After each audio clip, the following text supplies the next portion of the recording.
Hi ವೀಕ್ಷಕರೇ, so ಈ ಒಂದು ಮ್ಯಾಜಿಕಲ್ ಆದಂಥ ಬ್ಲ್ಯಾಕ್ ಇರುವಂಥ ರೆಮಿಡಿ ನಾನು ಹೇಗೆ ತಯಾರಿಸಿದ್ದೀನಿ ಹಾಗೂ ಇದು ಇಷ್ಟು ಒಳ್ಳೆಯದಿರುತ್ತೆ ವೀಕ್ಷಕರೇ ನಮ್ಮ ಕೂದಲಾರೈಕೆಗೆ. ಇದರಿಂದ ಯಾವುದೇ ಒಂದು ಸೈಡ್ ಎಫೆಕ್ಟ್ ಇಲ್ಲ, ಏನೂ ಇಲ್ಲ. ಅದು ಯಾವ ರೀತಿ ಮಾಡ್ಕೋಬಹುದು ಅಂತ ಬನ್ನಿ ಇವತ್ತು ನಾನು ನಿಮ್ಮನ್ನು ತಿಳಿಸ್ಕೊಡ್ತೀನಿ. ಅದಕ್ಕೋಸ್ಕರ ನೋಡಿರಿ, ಬೇಕಾಗಿರುವಂಥ ಇಂಗ್ರೀಡಿಯೆಂಟ್ ಇಲ್ಲಿ ನಾನು ನೆಲ್ಲಿಕಾಯಿನ ತೊಗೊಂಡಿದ್ದೀನಿ, ಆಮೇಲೆ ಸೋಂಪನ್ನು ತೊಗೊಂಡಿದ್ದೀನಿ ವೀಕ್ಷಕರೇ. ಎರಡು ಕೂಡ ಭಾಳ ಪವರ್ಫುಲ್ಲಾಗಿ ಕಾರ್ಯವನ್ನು ಮಾಡುತ್ತವೆ. ಸೊ ಇವಾಗಂತೂ ನೆಲ್ಲಿಕಾಯಿ ಸೀಸನ್ ಇದೆ, ಆಮ್ಲ ಈಸಿಯಾಗಿ ನಮ್ಮನ್ನು ಮಾರ್ಕೆಟ್ನಲ್ಲಿ ಸಿಗುತ್ತವೆ. ಸೊ ಬೈ ಚಾನ್ಸ್ ನಿಮ್ಮ ಹತ್ರ ಆಮ್ಲ ಫ್ರೆಶ್ಗಿರುವಂಥ ಇರಲಿಲ್ಲ ಅಂದರೆ ಇಲ್ಲಿ ನೀವು ಆಮ್ಲ ನೆಲ್ಲಿಕಾಯಿ ಪುಡಿ ಕೂಡ ಯೂಸ್ ಮಾಡ್ಕೋಬೋದು ವೀಕ್ಷಕರೇ. ಸೊ ಇಲ್ಲಿ ನೋಡಿ ಎರಡಷ್ಟು ಇದನ್ನು ನಾನು ತುರ್ಕೊಂಡು ಈ ರೀತಿಯಾಗಿ ಇವಾಗ ಸೈಡ್ಗೆ ಇಟ್ಕೊಂಡು ಬಿಟ್ಟಿದ್ದೀನಿ ವೀಕ್ಷಕರೇ. ನೆಕ್ಸ್ಟ್ ಪ್ರಾಸೆಸ್ ಏನು ಮಾಡಬೇಕು ಅಂತ ಬನ್ನಿ ನಿಮ್ಮನ್ನು ಕೂಡ ತೋರಿಸ್ಕೊಡ್ತೀನಿ. ಸೊ ಇಲ್ಲಿ ನೋಡಿ, ಒಂದು ಬಿಸಿ ಆಗೋಕ್ಕೆ ಕಬ್ಬಿಣದ ಬಾಳಿಗೆನ ಇಟ್ಟಿದ್ದೀನಿ. ಅದರ ಒಳಗಡೆ ಇವಾಗ 1-2 ಸ್ಪೂನಷ್ಟು ಸೋಂಪನ್ನು ಹಾಕೋತಾ ಇದ್ದೀನಿ. ಸೊ ವೀಕ್ಷಕರೇ, ಸೋಂಪು ನಮ್ಮ ಒಂದು ಜೀರ್ಣಕ್ರಿಯೆಗೆ ಎಷ್ಟು ಒಳ್ಳೆಯದು, ನಮ್ಮ ಹೆಲ್ತ್ ಸಲುವಾಗಿ ಎಷ್ಟು ಬೆನಿಫಿಟ್ ಆಗಿ ಕಾರ್ಯ ಮಾಡುತ್ತದೋ ಅದೇ ರೀತಿಯಾಗಿ ನಮ್ಮ ಕೂದಲು ಸಲುವಾಗಿ ಕೂಡ ತುಂಬಾ ಒಳ್ಳೆಯದು ವೀಕ್ಷಕರೇ. ಸ್ಕ್ಯಾಲ್ಪ್ನಲ್ಲಿ ಇರ್ತಕ್ಕಂಥ ಯಾವುದೇ ರೀತಿಯಾದ ಇನ್ಫೆಕ್ಷನ್ ಇರಲಿ ಅದನ್ನು ತೆಗೆಯುವಂಥ ಶಕ್ತಿ ಇದರಲ್ಲಿ ಇರುತ್ತೆ. ಜೊತೆಗೆ ಇದು ನಮ್ಮ ಕೂದಲಾರೈಕೆಗೆ ತುಂಬಾ ಒಂದು ಬೆನಿಫಿಷಿಯರ್ ಆಗಿ ಕೆಲಸ ಮಾಡುತ್ತೆ. ಹಾಗಾಗಿ ಇಲ್ಲಿ ನಾನು 1-2 ಸ್ಪೂನಷ್ಟು ಸೋಪನ್ನು ಹಾಕ್ಕೊಂಡಿದ್ದೀನಿ ವೀಕ್ಷಕರೇ. ಇದನ್ನು ಇವಾಗ ಲೋ ಫ್ಲೇಮ್ನಲ್ಲಿ ಇಟ್ಕೊಂಡು ರೋಸ್ಟ್ ಮಾಡ್ಕೊತಾ ಇದ್ದೀನಿ. ಆಮೇಲೆ ವೀಕ್ಷಕರೇ, ಇದರಲ್ಲಿ ಏನೇನೆಲ್ಲ ಆ್ಯಡ್ ಮಾಡ್ಕೊತೀನಿ ಅಂತ ನೀವು ಕೂಡ ನೋಡ್ಕೊಂಡು ಹೋಗಿ. ಸೊ ವಿಡಿಯೋನ ಸ್ವಲ್ಪ ಕೂಡ ಸ್ಕಿಪ್ ಮಾಡದೆ ಕೊನೆವರೆಗೂ ನೋಡಿ, ಅಂದರೆ ನಿಮಗೆ ಅರ್ಥ ಆಗುತ್ತೆ. ಹಾಗೂ ಮಾಡೋದು ಕೂಡ ತುಂಬ ಸುಲಭ ವೀಕ್ಷಕರೇ. ನೀವು ಜಾಸ್ತಿ ಕ್ವಾಂಟಿಟಿಯಲ್ಲಿ ಮಾಡ್ಕೊಂಡು ಕೂಡ ಸ್ಟೋರ್ ಮಾಡ್ಕೊಂಡು ಇಟ್ಕೋಬೋದು ಈ ಒಂದು ಮ್ಯಾಜಿಕಲ್ ರೆಮಿಡಿನ. ಮತ್ತು ಯಾವಾಗ ಬೇಕು ಅವಾಗ ನೀವು ಇದನ್ನು ಯೂಸ್ ಮಾಡ್ಕೋಬೋದು. ಸೊ ನೋಡಿ, ಇವಾಗ ಸೋಂಪನ್ನು ಹಾಕ್ಕೊಂಡಿದ್ದೀನಿ. ನೆಕ್ಸ್ಟ್ ವೀಕ್ಷಕರೇ, ನಾನು ತುರಿದಿಟ್ಕೊಂಡಿರೋ ಅಂಥ ಆಮ್ಲ ನೆಲ್ಲಿಕಾಯಿನ ಕೂಡ ಇದರಲ್ಲಿ ಹಾಕೋತಾ ಇದ್ದೀನಿ. ಸೊ ಎರಡನ್ನ ಕೂಡ ಚೆನ್ನಾಗಿ ಪೂರ್ತಿ ಕಪ್ಪು ಬಣ್ಣ ಬರೋವರೆಗೂ ರೋಸ್ಟ್ ಮಾಡ್ತಾನೆ ಹೋಗಬೇಕು ವೀಕ್ಷಕರೇ. ಸೊ ನೋಡಿ, ಎಷ್ಟೇ ಹಣ ಕೊಟ್ಟು ಕೆಮಿಕಲ್ ಡೈ ಸಪ್ಲೈ ಮಾಡಿಕೊಂಡು ಇಂಥ ರಿಸಲ್ಟ್ ಸಿಗೋದಕ್ಕೆ ಆಗೋದಿಲ್ಲ. ಸೊ ಮನೆಯಲ್ಲೇ ಈ ರೀತಿಯಾಗಿ ನಾವು ಮಾಡಿಕೊಂಡ್ರೆ ತುಂಬಾ ಒಳ್ಳೆಯದಾಗಿರುತ್ತೆ ವೀಕ್ಷಕರೇ. ಆಮ್ಲನಲ್ಲಿ ವೈಟಮಿನ್ ಸಿ ಹಾಗೂ ತುಂಬ ಪೋಷಕಾಂಶಗಳು ಇರ್ತವೆ ವೀಕ್ಷಕರೇ. ಇದು ನಮ್ಮ ಕೂದಲನ್ನ ಕಪ್ಪು ಮಾಡ್ಕೋದಕ್ಕೆ ಒಂದು ಬೆಸ್ಟ್ ಆದಂಥ ಇಂಗ್ರೀಡಿಯೆಂಟ್ ಇದೆ. ಸೊ ನೆಕ್ಸ್ಟ್ ಇನ್ನೊಂದು ಹಾಕ್ತಾಯಿದ್ದೀನಿ, ಅದು ಬಂದು ನಾನು ಇಲ್ಲೊಂದು ಅರ್ಧ ಸ್ಪೂನಷ್ಟು ಕಲ್ಲಂಗಡಿನ ಹಾಕ್ತಾಯಿದ್ದೀನಿ. ನೈಜಿಲ್ಲಾ ಸೀಡ್ ಕೂಡ ಅಂತಾರೆ, ಕಪ್ಪು ಜೀರಿಗೆ ಕೂಡ ಇದನ್ನು ಅಂತಾರೆ.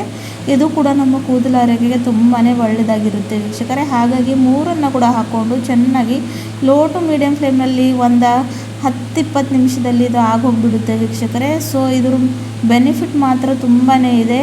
ಚಿಕ್ಕ ಮಕ್ಕಳಿರಲಿ ಅಥವಾ ಟೀನೇಜರ್ಸ್ ಇರಲಿ, ವಯಸ್ಸಾದವರಿರಲಿ, ಯಾವುದೇ ವಯಸ್ಸಿನ ಜನರು ಇದನ್ನು ಈಸಿಯಾಗಿ ಅಪ್ಲೈ ಮಾಡ್ಕೋಬಹುದು. ಯಾಕಂದರೆ ಇದರಿಂದ ಯಾರಿಗೂ ಯಾವುದು ಸೈಡ್ ಎಫೆಕ್ಟ್ ಅಥವಾ ಹಾನಿ ಆಗೋದಿಲ್ಲ. ತುಂಬಾ ಒಳ್ಳೆಯ ಈ ಒಂದು ನ್ಯಾಚುರಲ್ ಆದಂಥ ರೆಮಿಡಿ ಇದೆ. ಸೊ ನೋಡ್ತಾ ಇದ್ದೀರಲ್ವ, ಈಗ ಇದು ಕಪ್ಪು ಬಣ್ಣಕ್ಕೆ ತಿರುಗೋಕ್ಕೆ ಸ್ಟಾರ್ಟ್ ಆಗಿದೆ ಅಂತ. ಇನ್ನು ಪೂರ್ತಿ ಬ್ಲ್ಯಾಕ್ ಆಗಬೇಕು ವೀಕ್ಷಕರೇ. ಸೊ ಅಲ್ಲಿವರೆಗೂ ನಾವು ಇದನ್ನು ರೋಸ್ಟ್ ಮಾಡ್ತಾನೆ ಹೋಗಬೇಕು. ಈ ಒಂದು ರೆಮಿಡಿನ ನೀವು ವಾರಕ್ಕೆ 1 ಸಲ ಹಚ್ಕೊಳ್ಬೇಕಾಗುತ್ತೆ ವೀಕ್ಷಕರೇ. ತುಂಬ ಬಿಳಿ ಕೂದಲು ಸಮಸ್ಯೆ ಇದ್ದರೆ ವಾರಕ್ಕೆ 2 ಸಲ ಟ್ರೈ ಮಾಡ್ತಾ ಬನ್ನಿ.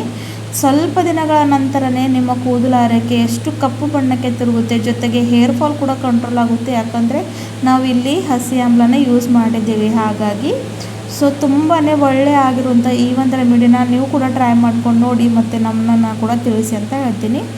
ಸೊ ನೋಡಿ, ಇದನ್ನು ಅಪ್ಲೈ ಮಾಡ್ಕೊಳ್ಳೋದು ಕೂಡ ತುಂಬ ಸುಲಭ ವೀಕ್ಷಕರೇ. ಒಂದು ಅರ್ಧ ಗಂಟೆಗಳ ಕಾಲ ತಲೆ ಸ್ನಾನಕ್ಕೂ ಮುಂಚೆ ಅಪ್ಲೈ ಮಾಡ್ಕೋಬೇಕು. ಆಮೇಲೆ ನಾರ್ಮಲ್ ವಾಟ್ರಿಂದ ತಲೆ ಸ್ನಾನವನ್ನು ಮಾಡ್ಕೋಬೇಕು.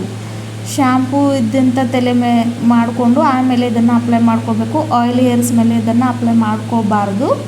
ಸೊ ಮೊದಲೇ ತಲೆ ಸ್ನಾನವನ್ನು ಮಾಡಿಕೊಂಡು ಚೆನ್ನಾಗಿ ಎಲ್ಲ ಕಡೆ ಅಪ್ಲೈ ಮಾಡಿಕೊಂಡು ಮತ್ತೆ ನಾರ್ಮಲ್ ವಾಟ್ರಿಂದ ಅರ್ಧ ಗಂಟೆ ಇಡಬೇಕು ಮಿನಿಮಮ್.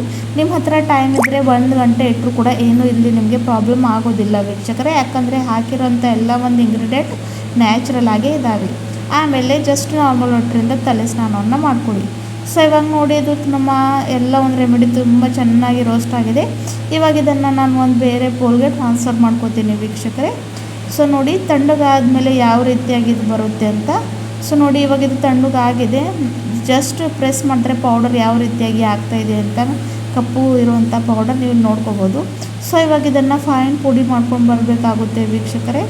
ಸೊ ಇದನ್ನು ನಾನು ನೋಡಿ ಇವಾಗ ಮಿಕ್ಸಿಗೆ ಹಾಕ್ಕೊಂಡು ಫೈನ್ ಪೌಡರ್ ಮಾಡ್ಕೊಂಡು ಬರ್ತೀನಿ. ಸೊ ಎಷ್ಟು ಬ್ಲ್ಯಾಕ್ ಹಾಗೂ ನ್ಯಾಚುರಲ್ ಆಗಿರುವಂಥ ಕಲರ್ ಇಲ್ಲಿ ರೆಡಿಯಾಗಿದೆ ಅಂತ ನೀವು ನೋಡ್ಕೋಬೋದು. ಇವಾಗ ಡೈ ಪ್ರಿಪರೇಷನ್ ಹೇಗೆ ಮಾಡ್ಕೊಳ್ಳೋದು ಅಂತ ಅದನ್ನು ಕೂಡ ನಿಮ್ಮನ್ನು ತೋರಿಸ್ಕೊಡ್ತೀನಿ. ಸೊ ಹಾಗಾಗಿ ಹೇಳ್ತಾ ಇದ್ದೀನಿ, ವಿಡಿಯೋನ ಕೊನೆವರೆಗೂ ನೋಡಿ.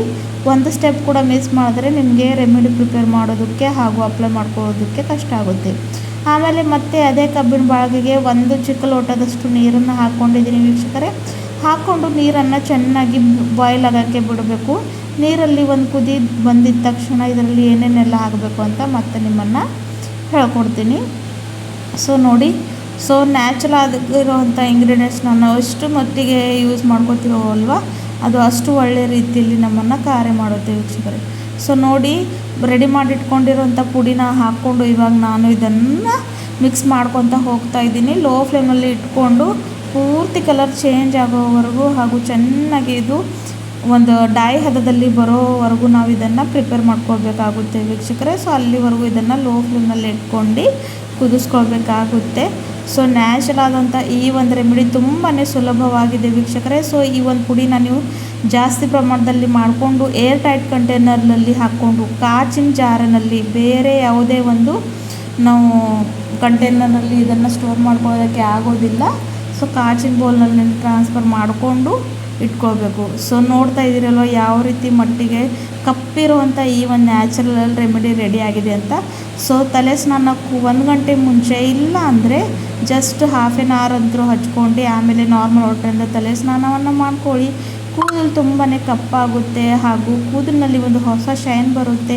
ಮತ್ತು ಬಿಳಿ ಕೂದಲು ಸಮಸ್ಯೆ ನಿಮ್ಮನ್ನು ಕಾಣೋದಿಲ್ಲ. ಸ್ವಲ್ಪ ದಿನ ಕಂಟಿನ್ಯೂ ಮಾಡಿ, ಖಂಡಿತ ರಿಸಲ್ಟ್ ಸಿಕ್ಕೇ ಸಿಗುತ್ತೆ ಅಂತ ಹೇಳ್ತೀನಿ ವೀಕ್ಷಕರೇ. ಸೊ ಮತ್ತೆ ಸಿಗೋಣ ಮುಂದಿನ ವಿಡಿಯೋದಲ್ಲಿ ಮತ್ತೊಂದು ನ್ಯಾಚುರಲ್ ಮತ್ತು ಪವರ್ಫುಲ್ ಆದಂಥ ರೆಮಿಡಿ ಜೊತೆ. ಅಲ್ಲಿವರೆಗೂ ವೀಕ್ಷಕರೇ ಟೇಕ್ ಕೇರ್, ಮತ್ತೆ ಸಿಗೋಣ. ಧನ್ಯವಾದಗಳು. ಸೊ ರೆಮಿಡಿ ಟ್ರೈ ಮಾಡಿಕೊಂಡು ನನ್ನನ್ನು ಕಮೆಂಟ್ಸ್ನಲ್ಲಿ ತಿಳಿಸಿ ವೀಕ್ಷಕರೇ. ಓಕೆ, ಬಾಯ್ ಬಾಯ್, ಧನ್ಯವಾದಗಳು.